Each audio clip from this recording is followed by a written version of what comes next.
بسم الله الرحمن الرحيم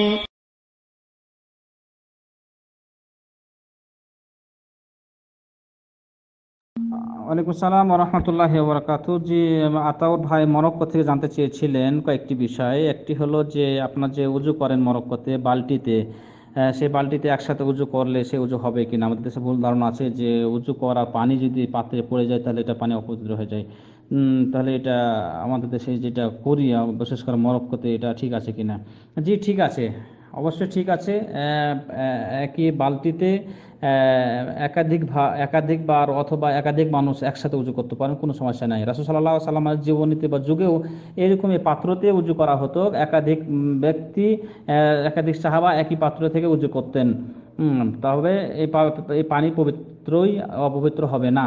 আমাদের দেশে যেটা ভুল ধারণা, পানি পড়ে গেলে অপবিত্র হয়ে গেল, উজুর পানি পড়ে গেলে, এটা ভুল ধারণা, এটা ঠিক নয়।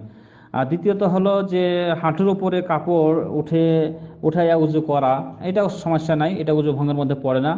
কোনো ব্যক্তি হাফ প্যান্ট পরে উজু করছে, এরপরে সে কাপড় পরে নিল, নামাজ পড়তে গেছে, কোনো সমস্যা নাই। হ্যাঁ, এটা উজু ভঙ্গের কারণ নয়, অবশ্যই তার উজু হয়ে গেছে, উজু হবে।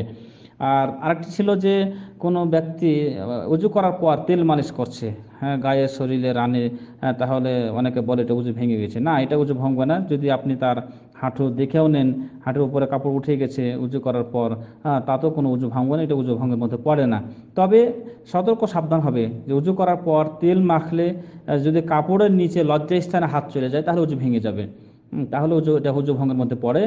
আর যদি লজ্জাস্থানে হাত না গিয়ে এমনি রানে তেল মাখলো বা পায়ে শরীরে মাখলো, তাতে কোনো সমস্যা নেই, উজু ভাঙবে না। কাপড়ের ওপর দিয়ে যদি লজ্জাস্থানে হাত স্পর্শ হয় তাতেও উজু ভাঙবে না।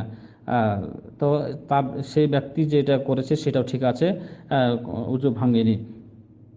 হ্যাঁ, আর যেটা ঘটনা বললেন যে হ্যাঁ, রাসূল সাল্লাল্লাহু আলাইহি সাল্লামের জীবনীতে রাসূল সাল্লাল্লাহু আলাইহি সাল্লাম একদা এক জায়গায় বসে আছেন, আবু বকর আসলেন, আর তখন তার হাঁটুর উপর কাপড় ছিল, তিনি হাঁটু ঢাকলেন না। এরপরে আপনি বলছেন আলী আলী না, উসমান রাদিয়াল্লাহু আনহুর কথা বলা হয়েছে যে উসমান রাদিয়াল্লাহু আনহু খুব লজ্জাবোধ করতেন, তিনি একটু শর্মিন্দা বা শরম করতেন বেশি। তো যখন তিনি আসলেন, তখন তিনি ঢেকে নিলেন।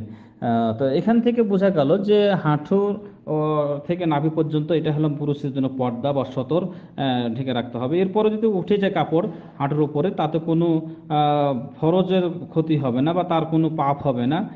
তবে পর্দা, সেটা ঢেকে রাখাটাই ভালো, খেয়াল রাখতে হবে।